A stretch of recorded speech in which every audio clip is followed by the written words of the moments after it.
ખેડૂત મિત્રો, બપોરના સૌને રામ રામ. અને આજ મારા જ ફાર્મ હાઉસ પર મારા જ ખેતરમાં આપણે એક ઓર્ગેનિક બટાકા વાયા હતા. ઓર્ગેનિક ના કહી શકાય કારણ કે ગઈ વખતે કદાચ અમે યુઝ દવા કરી છે, પણ આ વખતે અમે આમાં બિલકુલ દવા યુઝ નથી કરી બટાકામાં, અને નથી આમાં ખાતર યુઝ કર્યું, ફક્ત છાણિયા છે જો. અને બટાકું બહુ સારું છે, એકદમ ઓર્ગેનિક બટાકા છે. આમાં અમે કોઈ જાતની દવા યુઝ નથી કરી કે નથી અંદર ખાતર યુઝ કર્યું. માલ ઓછો છે પણ બટાકું બહુ સારું છે જો, કારણ કે આપણે ઘરે ખાવા થાય. જો આટલા વાયા છે,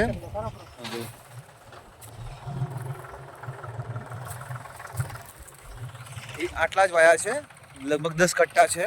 10 કટ્ટા વાયા હતા અને એકદમ ઓર્ગેનિકથી વાયા હતા. મતલબ આમાં કોઈ પણ દવાનો યુઝ નથી કર્યો, નથી ટાટા મેટ્રી નાખી કે નથી અંદર અમે કોઈ જાતની કોઈ રાસાયણિક ખાતર નાખ્યું કે નથી કોઈ બીજી દવાનો યુઝ કર્યો.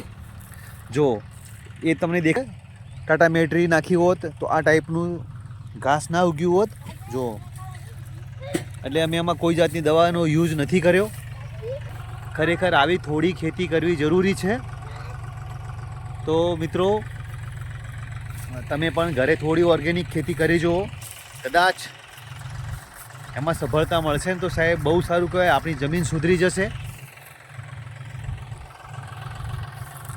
જો હું તમને બતાવું, ટ્રેક્ટર માલ થોડો ઓછો નીકળશે ભાઈ, પ્રોડક્શનમાં ફરક પડશે કારણ કે રાસાયણિક ખાતરથી પ્રોડક્શન મળે છે અને ઓર્ગેનિકથી કદાચ પ્રોડક્શન નહીં મળે.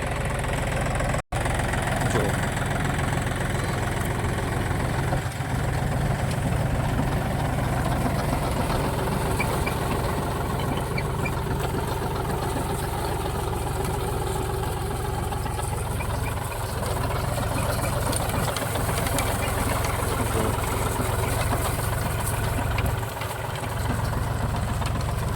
આમાં અમે 2 મહિના બટાકા વાયા છે.